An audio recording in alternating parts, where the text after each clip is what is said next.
Pada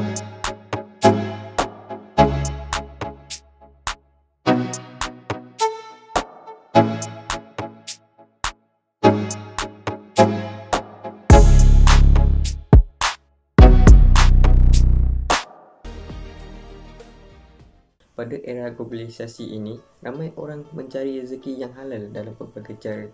Antaranya ialah dengan berniaga.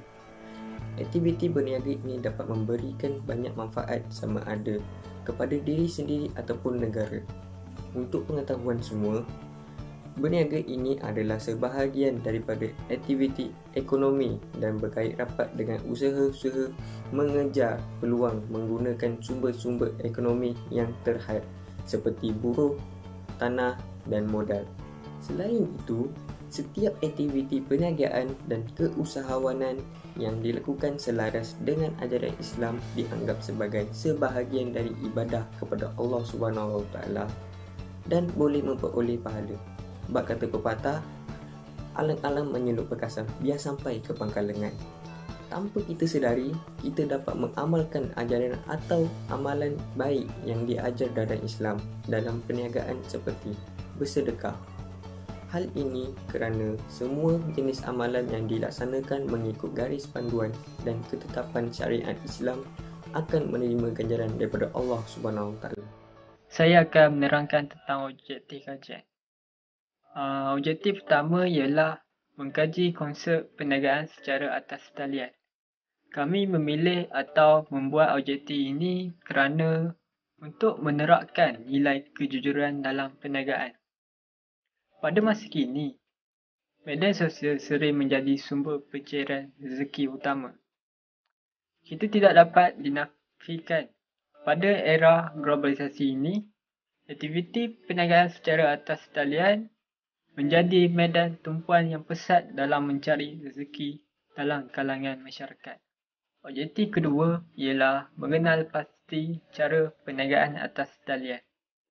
Objektif ini dibuat untuk mengenal pasti dan mengelakkan kes penipuan urus niaga dalam talian yang berluasa sehinggakan ramai pihak kerugian sejumlah wang yang besar. Objektif ini turut mengharapkan umat Islam terhindar daripada sebarang penipuan dan berkata bohong, terutama dalam urusan perniagaan yang melibatkan harta yang akan dipersoal di akhirat kelak. Objektif ketiga ialah mengenal pasti kesalahfahaman penggunaan unsur-unsur Islam dalam perniagaan. Objektif ini mengharapkan semua aktiviti perniagaan yang dilakukan harus menepati garis panduan yang telah ditetapkan dalam syariat Islam, sama seperti ibadah-ibadah yang lain. Di dalam Islam, Rasulullah SAW menjelaskan bahawa segala perkara yang dilakukan pasti akan mempunyai kayu ukur dan peraturannya yang dikenali sebagai syariah.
Kesimpulan yang dapat dibuat daripada kajian ini ialah penerapan nilai kejujuran amatlah dititikberatkan dalam menjalankan perniagaan.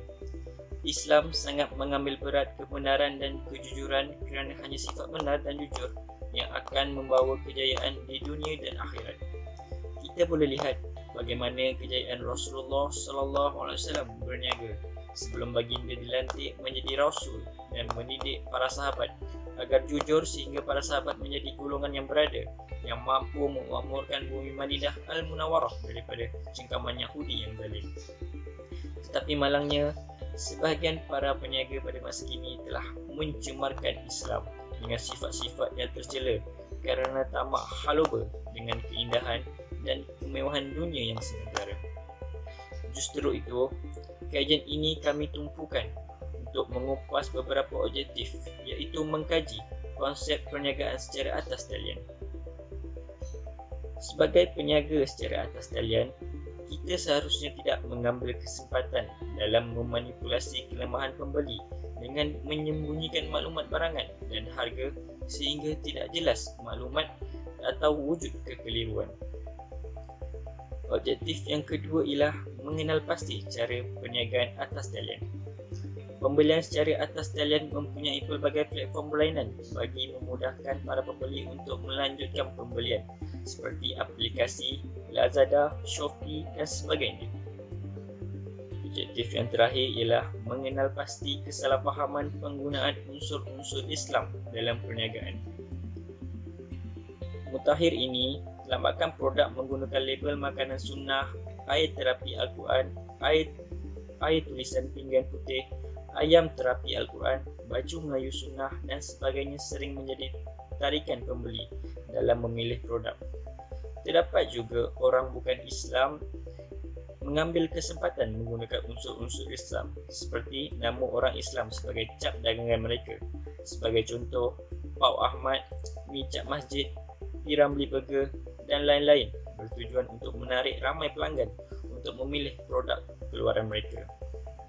Iaitu dengan adanya kajian ini, diharapkan agar lebih ramai peniaga terutamanya dari kalangan mahasiswa yang ingin menceburi bidang perniagaan dapat mengamalkan sifat ataupun nilai kejujuran dalam perniagaan. Hal ini kerana bagi mencapai satu konsep perniagaan yang membangunkan hubungan kepercayaan di antara peniaga dan pelanggan, dan sudah semestinya piawaian itu tidak boleh dicapai dengan adanya dusta dan penipuan. Sekian, terima kasih.